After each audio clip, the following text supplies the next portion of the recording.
뉴스 신세계 헬마우스 임경빈 작가 오셨습니다. 어서 오세요. 안녕하세요. 아니 오늘 첫 뉴스는 이 얘기부터 안 할 수가 없습니다. 네, 그야말로 전국이 폭풍 속으로 뛰어들어가는 그런 형국이 됐는데요. 네, 윤석열 대통령이 김영선 공천을 언급하는 음성 처음으로 공개됐죠. 네, 대통령의 육성이 직접 공개가 되다 보니까 오늘 이 사안이 그야말로 여의도 정치권은 물론이고 이제 전 국민을 충격에 빠뜨렸다라고 이제 네. 설명을 드릴 수가 있을 것 같습니다. 윤 대통령이 2022년 6일 국회의원 재보궐선거를 한 달 정도 앞두고 있던 시기, 문제 그 5월 9일입니다. 네. 명태균 씨하고 통화를 하면서 공관위에서 나한테 들고 왔길래 내가 김영선이 경선 때부터 열심히 뛰었으니까 그거는 김영선이를 좀 해줘라 라고 이야기했다라는 네. 음성을 오늘 민주당의 박찬대 원내대표가 긴급 기자회견을 네. 열고 그 자리에서 공개를 했습니다.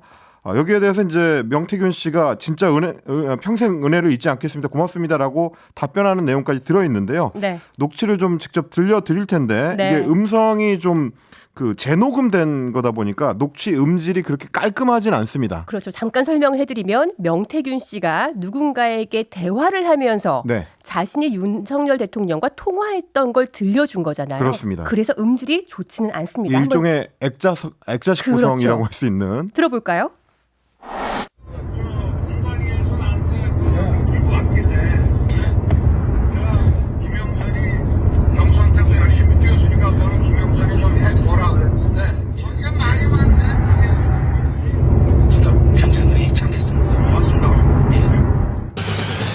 네. 자, 다시 한번 좀 말씀을 드리자면 윤석열 대통령이 이렇게 얘기합니다.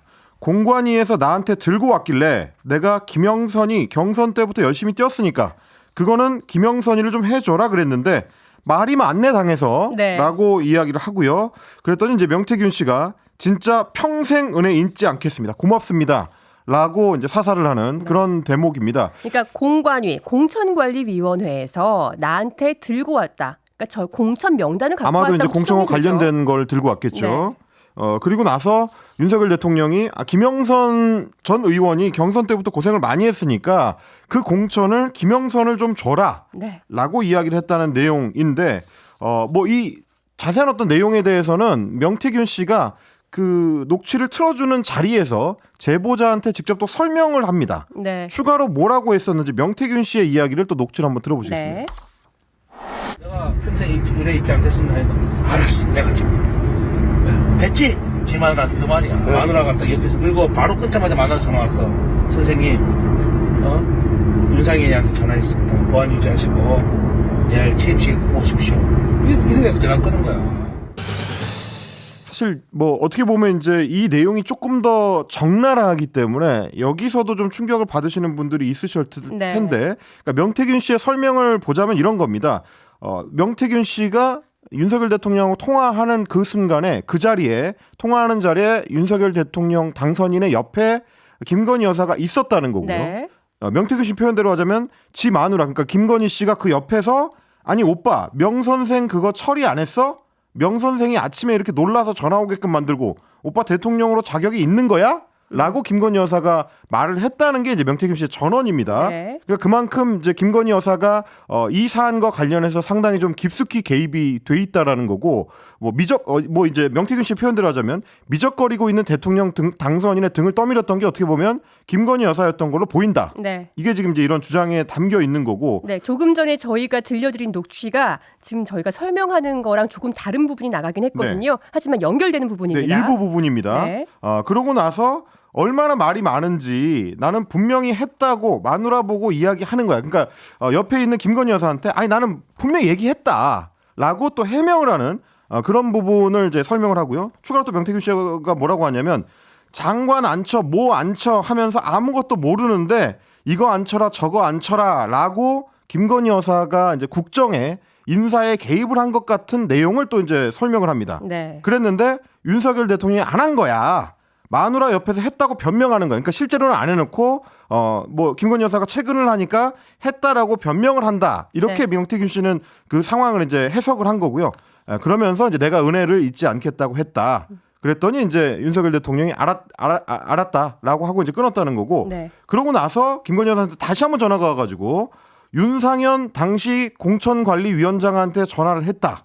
보안 유지를 해달라라는 건 아마도 김영선 전 의원의 공천이 확정이 됐으니까 네. 걱정 말고 보안 유지만 잘 해달라라는 얘기로 보이고요. 그러고 나서 내일 취임식에 꼭 오십시오. 실제로 5월 10일 있었던 윤석열 대통령 취임식에 명태균 씨가 참석을 했었습니다. 네. 이 맥락을 지금 본인이 네. 옆에 앉아있던 다른 분한테 이제 설명을 하는 그런 부분인 겁니다. 그러니까 윤석열 대통령이 당시 당선인 신분으로 명태균 씨에게 전화를 해서 김영선 전 의원의 공천을 내가 하라고 했어라고 그렇습니다. 얘기하는 게 네. 5월 9일, 22년 5월 9일이었고 그렇습니다. 바로 다음 날 네. 실제 국민의힘에서 공천이 김영선 전 이루어졌습니다. 의원이 경남 의창 창원에 전략 공천 됐죠. 네, 경남 창원 의창구에 전략 공천이 됐고요. 네.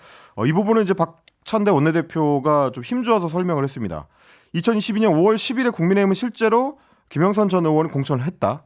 이거는 윤석열 대통령이 불법으로 공천에 개입했고 공천 거래가 있었다는 움직일 수 없는 증거이자 헌정 질서를 흔드는 위중 사안임을 입증하는 물증이다. 이렇게 네. 이제 녹취에 대한 의미 부여를 했고요. 그러면서 이 녹취의 신빙성에 대해서 기자들이 질문을 했는데 네.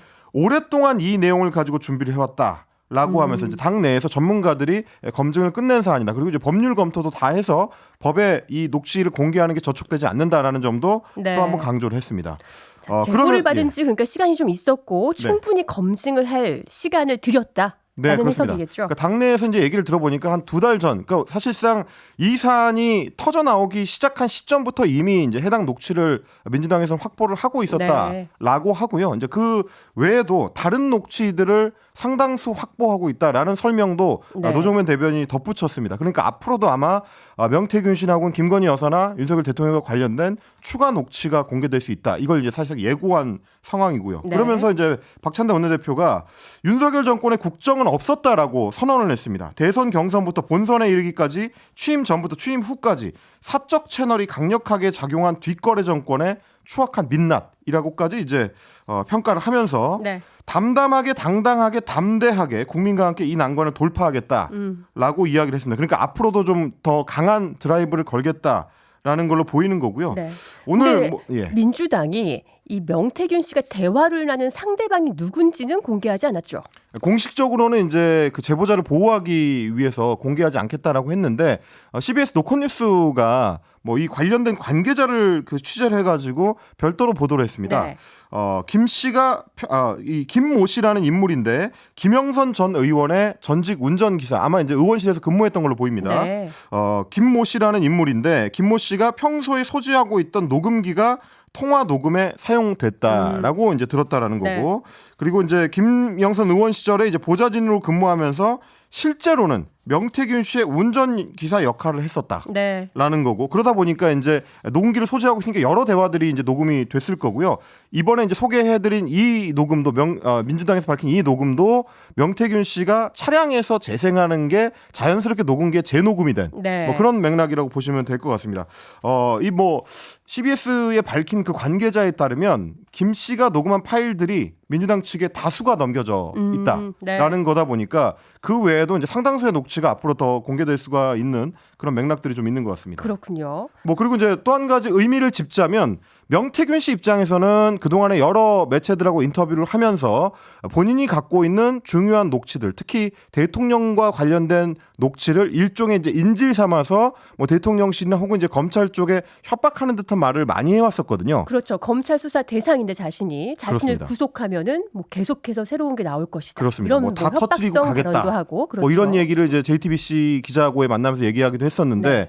이번에 이제 다른 경로를 통해서 제3자를 통해서 대통령의 육성이 또 공개가 됐고 이후에 다른 녹취가 또 추가 공개가 될 수도 있는 상황이기 때문에 이렇게 되면 명태균 씨 입장에서도 뭐 일종의 이제 협상력이 좀 상당히 약화되는 뭐 그런 국면으로 바뀌지 않을까 네. 그렇게 좀 보여지긴 합니다. 뭐 윤석열 대통령이나 김건희 여사의 육성이 직접 들어있는 것은 자신만 갖고 있다고 생각을 했었는데 네네. 명태균 씨가 지금 제3자를 통해서 김영선 전 의원의 전직 운전기사로 추정되는 분이 녹음한 걸 갖고 있다. 그러면 다른 것도 또 있다면 명태균 씨는 협상력을 확실히 잃게 되겠네요. 사실 이제 기존에 나왔었던 보도들하고 맞춰보면 어느 정도 그림을 그리실 수가 있으실 텐데요. 오늘 공개된 이 녹취도 내용에 약간 차이는 있긴 하지만 실제로는 뭐 전에 이제 9월 달에 이미 뉴스토마토에서 보도했었던 그것도 이제 인용 부호를 굳이 붙여서 따옴표 인용을 해가면서 나왔었던 내용에서 크게 다르지는 않습니다. 물론 이제 충격파라든지 어떤 여기서 이제 발생할 수 있는 부수적인 뭐 다른 어떤 정치적 충격은 다르지만 내용상으로는 이미 공개된 것들이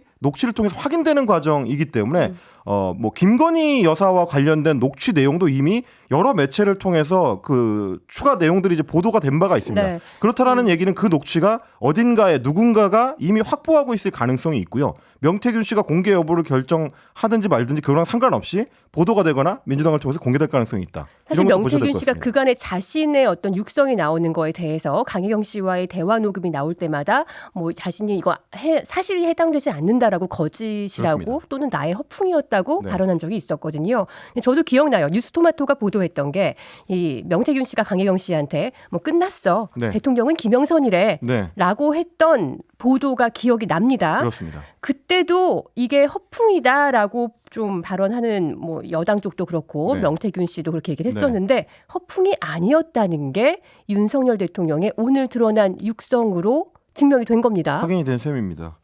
그럼에도 불구하고 이제 명태균 씨 같은 경우는 오늘 뭐 여러 매체들하고 통화를 하면서 상당히 좀 강경한 입장을 냈는데 네. 이 녹음을 제공한 사람은 자신이 고용한 A 씨로 추정된다. 라고 이야기를 했습니다. 근데 사실 뭐 이 말이 사실관계가 조금 애매하긴 합니다. 오늘 뭐 CBS 노컷뉴스에서 공개한 바에 따르면 고용은 김영선 의원실에서 했고 운전기사로서의 이제 역할은 명태균 네. 씨한테서 했을 수 있는데 소속은 김영선 전 의원실인데 고용은 그렇습니다. 명태균 씨가 한 건가요? 예, 뭐, 그건 좀 애매하죠. 네. 네, 그런 얘기를 하면서 대통령과 내가 한두 번 통화한 게 아닌데 그 내용을 어떻게 다 기억하겠느냐라고 이야기를 하면서 중간에 내용은 하나도 없지 않느냐. 그러니까 이 녹취에 내용이 좀 빠져 있다라고 이야기를 하는 겁니다. 네. 그러면서 휴대폰 같은 증거물들을 아버지 묘소에 묻어놓으면 제일 안전하기 때문에 거기 묻어놨었다. 네. 오늘 다 불 지르러 간다. 불 지르고 치워버린 다음에 내가 죄 지은 거 있으면 감수할 것이다. 라고 이야기를 했다고 합니다. 아니 이 내용은 저희 MBC 기자가 창원에 내려가서 명태균 씨를 직접 만났을 때 네.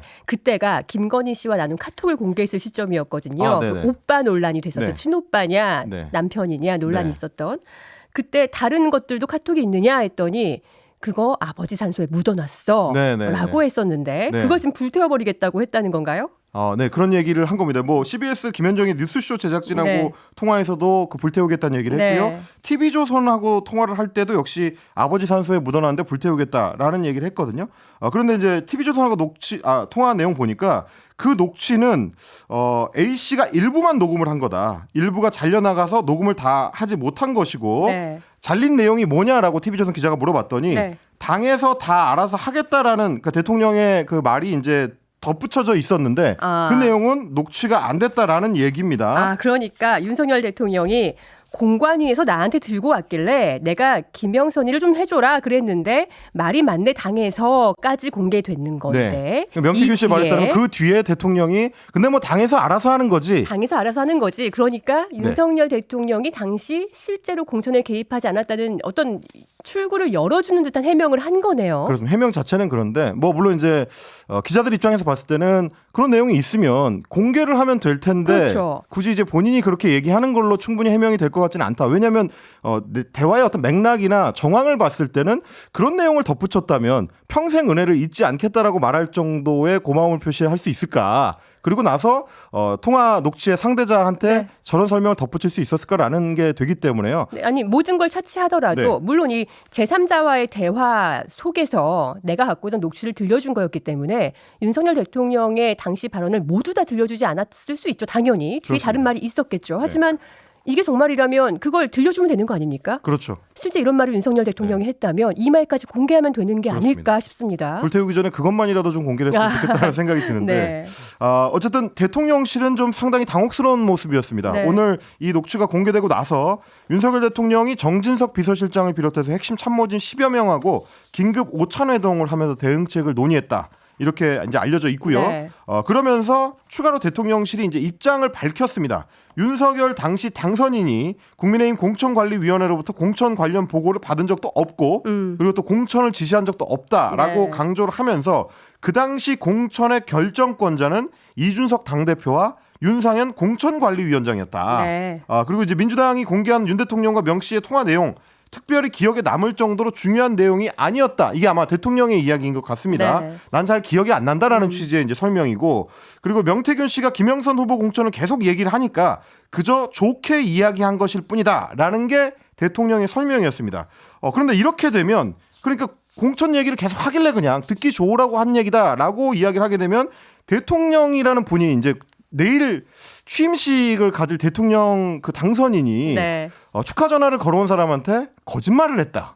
내가 사실은 공천관리위원회에 아무 말도 안 했지만 뭐 명태균 씨의 부탁을 들어주지 않을 거지만 김영선 전 의원과 관련된 공천 얘기를 당에 전달 안 할 거지만 네. 명태균 씨 기분 좋으라고 사실 내가 다 얘기했어. 뭐 잘 될 거야. 끝났어. 이런 네. 식의 이야기를 했다는 게 되니까 그러면 과연 그거는 대통령 입장에서는 좋은 해명인가? 뭐 좀 그런 의문도 좀 들고 있었습니다. 자, 정말 이 음성 공개가 파장이 어마어마하다는 게 느껴지는 게 명태균 씨 본인뿐만 아니라 윤석열 대통령실뿐만 아니라 줄줄이 지금 뭔가 해명이 나서는 분들이 계속 있죠. 그렇습니다. 이준석 개혁신당 의원은 대통령실의 해명에 지목을 당한 또 당사자이기 때문에 네. 여기에 대해서 곧바로 반응을 했습니다. 대통령실 입장이 나오자마자 페이스북에 글을 썼는데요.